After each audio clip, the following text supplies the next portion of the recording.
এই যে আমাদের কালোসোনা বাস, দেখুন বাইরে লেখা আছে কালোসোনা ড্রিম লাইন। যে বাসের দেখুন উপর দিকটি দেখুন, দেখুন বাসের উপরে যে শোয়া যাবে, তার ওখানে বালিশ আছে বা পিলো যা বলেন আপনি, তার উপরে কিন্তু লেখা আছে।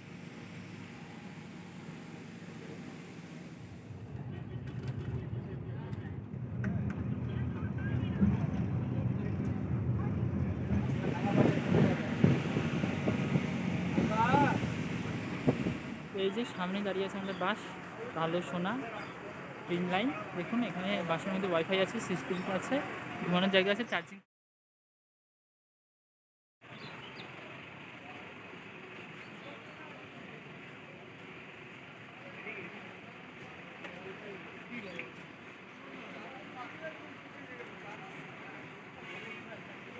দাঁড়িয়ে আছে আমাদের কালোসোনা বাস, যেই বাসটি আজ আমাদের নিয়ে যাবে দীঘাতে। আর তার ধারেই দেখুন আছে এই যে আই লাভ কালোসোনা ড্রিম লাইন বলে লেখা আছে, প্রোমো ভলভো বাস সার্ভিস বলেও লেখা আছে। এখান থেকে কিন্তু আপনারা টিকিটও করতে পারেন। দেখুন এখানে সব জায়গায় যাওয়া যায়, মন্দারমণি, রানীগঞ্জ, আসানসোল, দীঘা ইত্যাদি আরও নানা জায়গার নামও লেখা আছে। এখান থেকেও কিন্তু আপনারা চাইলে এসে টিকিট বুকিং করতে পারেন।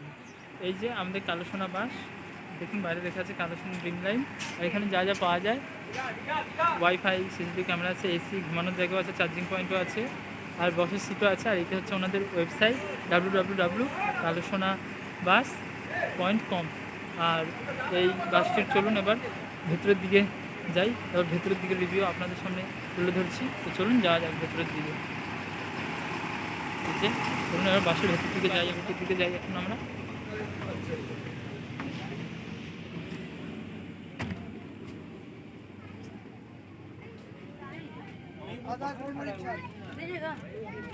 যে বাসের দিকে দেখুন,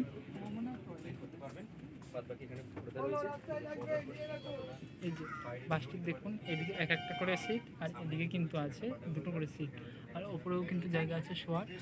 আর তার উপরে যে গোল গোল কালো কালো, ওখান দিয়ে কিন্তু এসির হাওয়া আসছে। আর এই যে সিটগুলো যদি আমরা বসে পড়ি, তাহলে কিন্তু এখানে কিন্তু আমরা পেয়ে যাবো চার্জিং পয়েন্ট। আর এই যে জানলার এখানে কিন্তু আছে হচ্ছে যে পর্দা এরকম করে সরিয়ে কিন্তু বাইরের দৃশ্য দেখা যাবে এরকম করে। আর এই যে এই সিটগুলো আছে, সেই সিটগুলোর কিন্তু এই দেখুন এইগুলো হাতেরগুলো তোলা যায়। আর এই যে এখানে আছে হচ্ছে কি পা রাখার জায়গা। আর এই যে এখানে কিছু রাখতে পারবেন, আর এখানে আছে বোতল হোল্ডার। আর যদি আমি সিটে বসে যাই, আর এই যে বাসের এই যে দেখুন সুন্দর বাস, সোজা কিন্তু একদম বোঝাই যাচ্ছে এই বাসটি মানে ভিতর দিয়েও সুন্দর, বাইরে দিয়েও বেশ সুন্দরই লাগছে। বাসের উপর দিকটি দেখুন, দেখুন বাসের উপরে যে শোয়া যাবে, তার ওখানে বালিশ আছে বা পিলো যা বলেন আপনি, তার উপরে কিন্তু লেখা আছে কালোসোনা। ওপরেও চার্জিং পয়েন্ট আর এসির জায়গা আছে। আর এই যে এখানে কিন্তু টাইম আর কালোসোনা বলে লেখা আছে, মানে বারবার দেখতে আসছে যাচ্ছে। আর এদিক দিয়ে দেখুন সিঁড়ি আছে, এই সিঁড়ি দিয়ে কিন্তু আপনি এরকম করে উপরে উঠতে পারবেন ও উপরে উঠে ঘুমাতে পারবেন আপনি।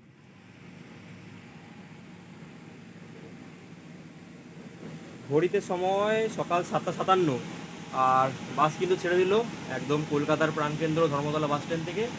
ওই জাস্ট খানিকক্ষণ লেটে আমরা কটা টাকা পৌঁছাবো দীঘা থেকে? মোটামুটি 12:30 ঠিক আছে, ওই 12:30 পৌনে একটা বাজে, রাস্তায় জ্যাম না থাকে।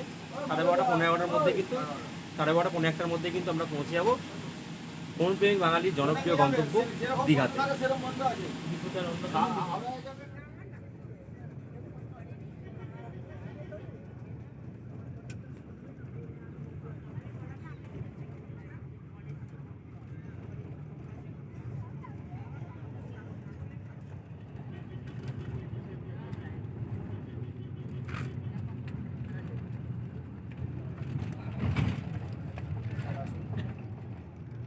সেটা সেটা নামবে 15 মিনিট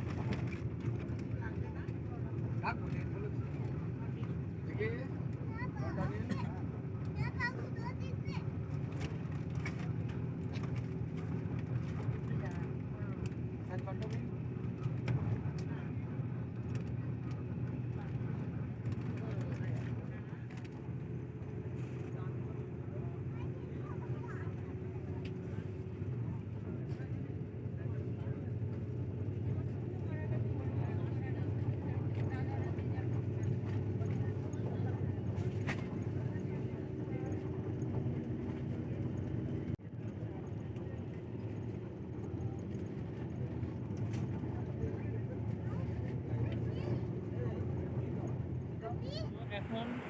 কলকাতা থেকে প্রায় 1.5 ঘন্টার পরে আর প্রায় 50 কিলোমিটার কভার করে এখন কিন্তু আমরা এসে উপস্থিত হয়েছি কোলাঘাটে। এই যে পেছন দিকে দাঁড়িয়ে আছে আমাদের বাস, এই যে এইদিকে একটা হোটেল আছে। তো এইখানে কিন্তু বাস আমাদের 10 মিনিট দাঁড়াবে, তো 10 মিনিট পরে আবার আমাদের বাস ছেড়ে রওনা দেবে দীঘার উদ্দেশ্যে।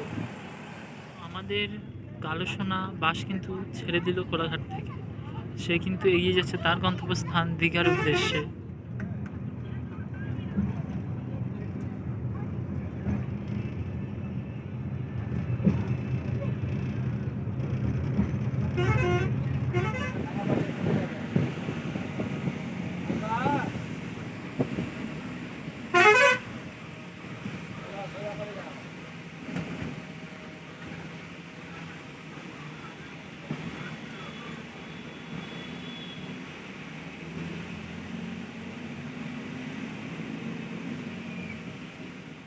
তো এই যে আমাদের দীঘায় মানে কিছুটা আগে নামিয়ে চলে গেল আমাদের বাস কালো সোনা তার নির্দিষ্ট স্টপেজে। এখন আমরা আমাদের হোটেলের উদ্দেশ্যে রওনা দেবো।